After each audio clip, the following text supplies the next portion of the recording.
Bien. Vous allez bien? J'espère que ceux qui nous suivent aussi se portent bien. Nous sommes donc le dimanche 4 avril. Nous sommes le dimanche de Pâques. Ça veut dire que Jésus-Christ, nous nous souvenons que Jésus-Christ est ressuscité. Et c'est un privilège pour nous de pouvoir être là à la maison de Dieu. Alors je vous invite à ouvrir vos Bibles dans l'épître de Paul aux Corinthiens, 1 Corinthiens chapitre 15. Nous allons lire ensemble ce passage. 1 Corinthiens chapitre 15, versets 1 à 20. 1 Corinthiens chapitre 15, versets 1 à 20. Je pense qu'il y a beaucoup de passages sur la résurrection, mais celui-ci, je pense que c'est le principal. Enfin, en tout cas, je l'aime beaucoup. Et voilà ce que Paul nous dit dans ce passage de 1 Corinthiens, chapitre 15, versets 1 à 20. « Je vous rappelle, frères, l'évangile que je vous ai annoncé et que vous avez reçu et dans lequel vous persévérez et par lequel vous êtes sauvés, si vous le gardez tel que je vous l'ai annoncé. Autrement, vous auriez cru en vain. Or, je vous ai enseigné avant toute chose ce que j'avais aussi reçu, que Christ est mort pour nos péchés, selon les Écritures, qu'il a été enseveli, qu'il est ressuscité le troisième jour, selon les Écritures, qu'il a été vu par Céphas, c'est-à-dire Pierre, puis des 12. Ensuite, il a été vu en une seule fois de plus de 500 frères, dont la plupart sont encore vivants et dont quelques-uns sont morts. Ensuite, il s'est fait voir à Jacques, puis à tous les apôtres, et après tous, il m'est apparu à moi aussi comme à un avorton. Car je suis le moindre des apôtres, moi qui ne suis pas digne d'être appelé apôtre, parce que j'ai persécuté l'Église de Dieu. Mais c'est par la grâce de Dieu que je suis ce que je suis, et sa grâce envers moi n'a pas été vaine. Au contraire, j'ai travaillé beaucoup plus que tous. Non pas moi pourtant, mais la grâce de Dieu qui est avec moi. Soit donc moi, soit eux, nous prêchons ainsi, et vous avez cru ainsi. Or, si l'on prêche que Christ est ressuscité des morts, comment quelques-uns parmi vous disent-ils qu'il n'y a point de résurrection des morts? S'il n'y a pas de résurrection des morts, Christ aussi n'est pas ressuscité. Et si Christ n'est pas ressuscité, notre prédication est donc vaine et votre foi aussi est vaine. Il se trouve même que nous sommes de faux témoins de Dieu, car nous avons rendu ce témoignage à l'égard de Dieu, qu'il a ressuscité Christ, lequel il n'a point ressuscité si les morts ne ressuscitent pas. Car si les morts ne ressuscitent pas, Christ n'est pas non plus ressuscité. Et si Christ n'est pas ressuscité, votre foi est vaine et vous êtes encore dans vos péchés. Ceux donc qui sont morts en Christ sont aussi perdus. Si nous n'avons d'espérance en Christ que pour cette vie seulement, nous sommes de tous les hommes les plus misérables. Mais maintenant Christ est ressuscité, il est devenu les prémices de ceux qui sont morts. Prions. Père Céleste, nous voulons te remercier de pouvoir nous permettre d'être ici, de lire ta parole, de lire ces paroles de l'apôtre Paul, qui nous rappelle que tu es ressuscité. Ce qui veut dire que nous aussi, nous pouvons baser toute notre espérance, notre avenir, notre éternité dans cette résurrection. Merci parce qu'aujourd'hui tu es vivant, tu intercèdes pour nous en notre faveur. Alors je te demande maintenant une fois de plus, Seigneur, de parler dans nos cœurs, de nous disposer favorablement, de nous enseigner et de convaincre ceux qui ne croient pas en ta résurrection, que tu es bien vivant. Et c'est en ton nom que nous te prions. Amen. Alors ce matin, il y a dans le passage que nous venons de lire, il y a un verset que je voudrais retenir dans lequel nous lisons au verset 19. Si nous n'avons d'espérance en Christ que pour cette vie seulement, dans l'hypothèse que Christ ne serait pas ressuscité, nous sommes de tous les hommes les plus misérables. Alors je pose deux questions ce matin. Quelle est l'espérance pour le monde aujourd'hui. Et j'ai envie de dire encore plus aujourd'hui avec cette crise de pandémie de Covid. La deuxième question, c'est quelle est notre espérance en tant que chrétien? Donc il y a l'espérance du monde et il y a l'espérance du chrétien. Je pense que pour le monde, l'espérance que le monde peut avoir, c'est certainement de vivre le plus longtemps possible, avec la meilleure santé possible, et tant qu'à faire, sans avoir à manquer de rien.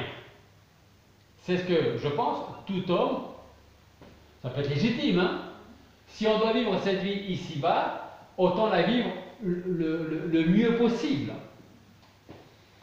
En ce dimanche de Pâques, notre espérance, l'espérance de Christ, ne repose pas sur ce que le monde peut donner, ce qu'il ne peut pas donner, mais notre espérance repose sur la résurrection de notre Seigneur Jésus-Christ. Parce que sa résurrection assure également la nôtre afin qu'un jour nous puissions partager la gloire de celui qui est ressuscité, Jésus-Christ. Alors on va garder l'épître de Paul aux Corinthiens, on va aller dans un autre livre de l'Ancien Testament, on va aller dans le livre de Job. Job chapitre 19.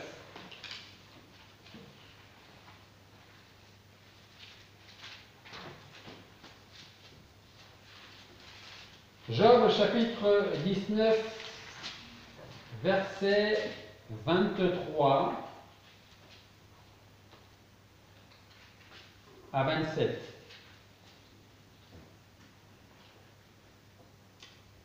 Job 19, 23. Je voudrais que mes paroles fussent écrites quelque part.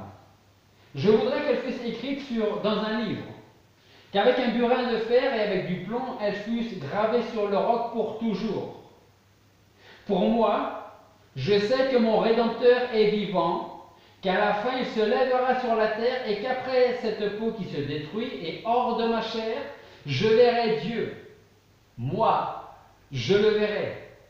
À moi propice, mes yeux le verront et non pas un autre.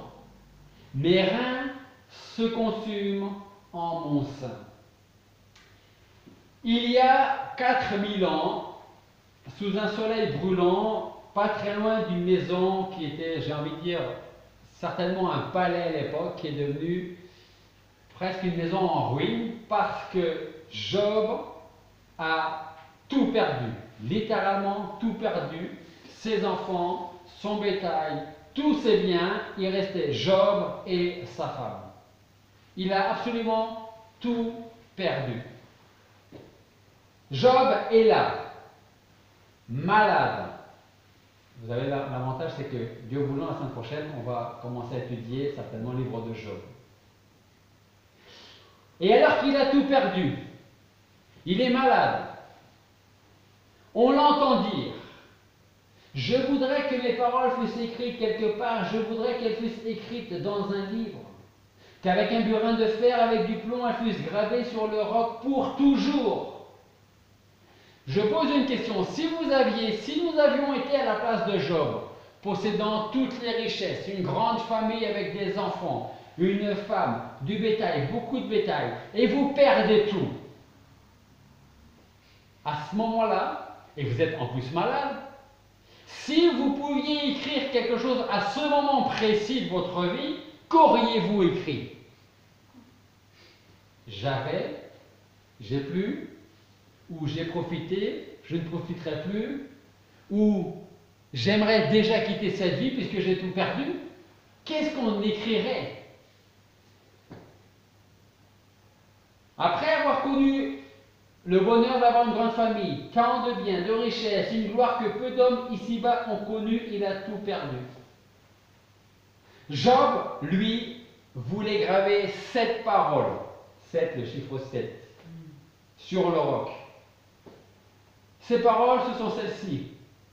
Je sais que mon Rédempteur est vivant. Il faut de la foi, hein? après avoir tout perdu pour pouvoir dire, je sais qu'il me reste quand même une chose, mon Rédempteur est vivant et qu'un jour il se lèvera et un jour je le verrai. 1400 ans avant la venue de ce Rédempteur sur la terre, Jésus-Christ, Job pouvait déjà dire, pour moi, je sais que mon Rédempteur est vivant, qu'à la fin il se lèvera sur la terre et qu'après cette peau qui se détruit et hors de ma chair, je verrai Dieu.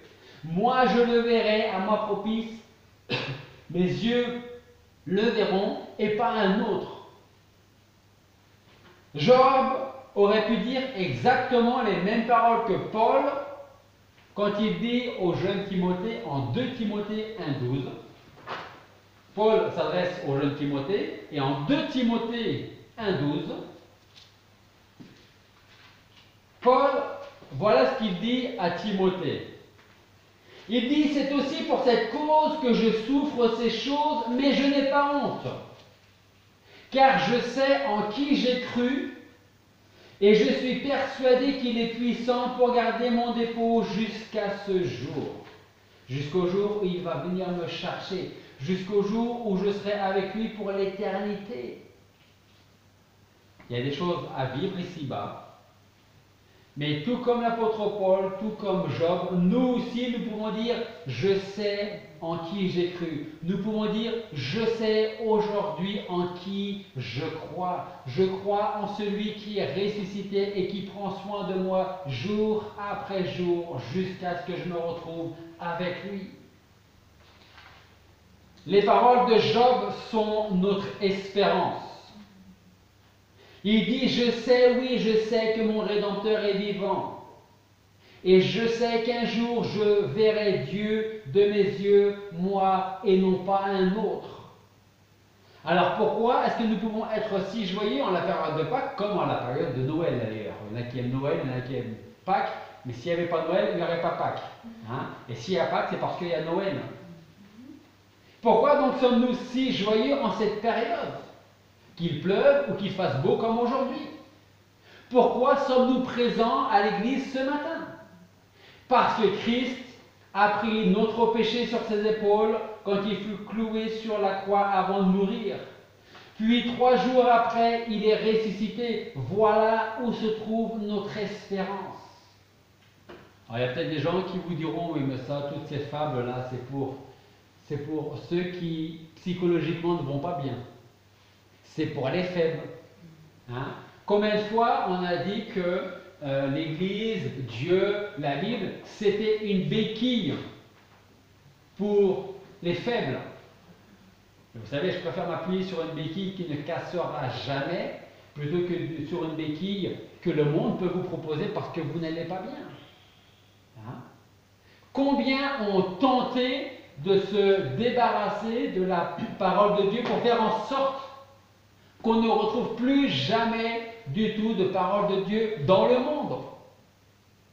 Voltaire a dit encore un siècle ou deux et la Bible, on n'en entendra plus jamais parler. Hein? Et je crois qu'il s'est trompé. Voilà où est notre attente, notre joie, notre paix, notre espérance. Tout cela se trouve en Jésus-Christ parce qu'il est ressuscité et son tombeau est totalement vide. Alors j'entends déjà les gens qui vont entendre ça et qui vont peut-être dire, oui mais, ou en principe on pense plutôt que ce sont ces apôtres, ces disciples qui sont venus voler son corps pour faire croire qu'il est ressuscité. Sauf que les gens qui disent ça, ils oublient qu'il y avait une légion de soldats romains qui gardaient l'entrée du tombeau. C'est au minimum 12 soldats bien armés. Donc ce ne sont pas quelques apôtres, quelques disciples qui vont avancer sans faire de bruit, déplacer une pierre qui roule et qui pèse plus d'une tonne, sans faire en sorte que les soldats romains se réveillent. Certains diront oui, mais il n'y avait pas de soldats romains, ils ont roulé la pierre, ils se sont mis à plusieurs, ils ont roulé la pierre, ils ont volé le corps, ils ont été l'enterrer autre part pour faire croire qu'il est ressuscité. Est-ce que vous seriez prêt à faire ça tout en sachant que vous risquez de mourir ensuite? Parce que vous avez menti, parce que vous avez volé un corps. Tous les apôtres sont morts, beaucoup en martyrs. Est-ce qu'ils étaient prêts à mentir et donc à mourir pour un mensonge? Pourquoi est-ce qu'ils sont morts? À cause justement de la vérité et non pas à cause d'un mensonge.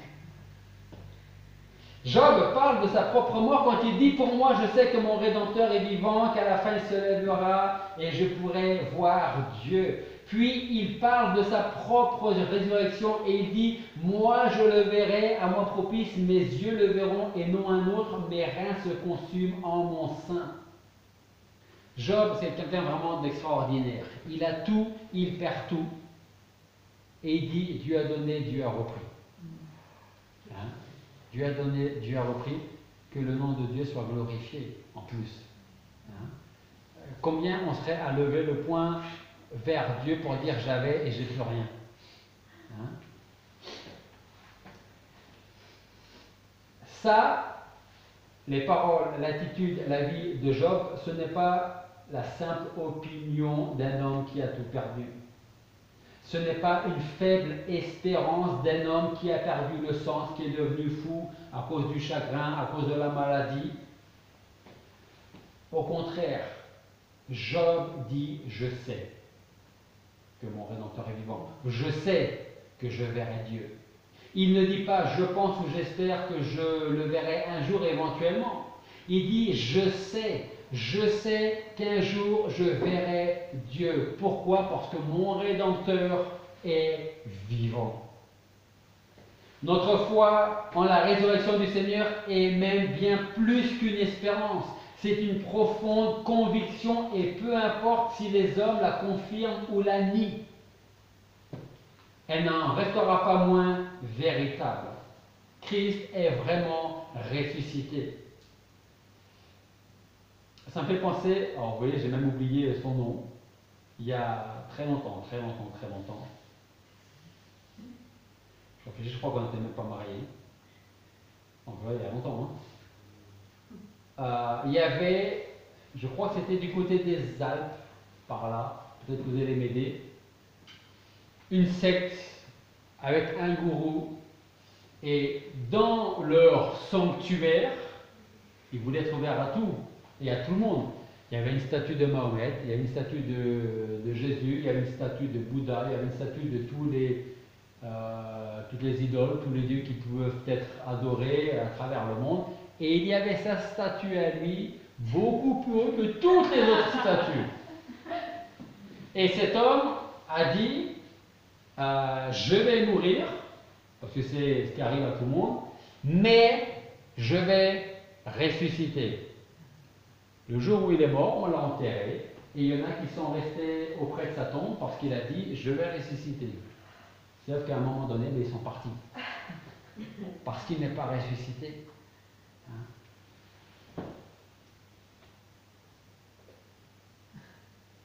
Paul apporte un autre argument.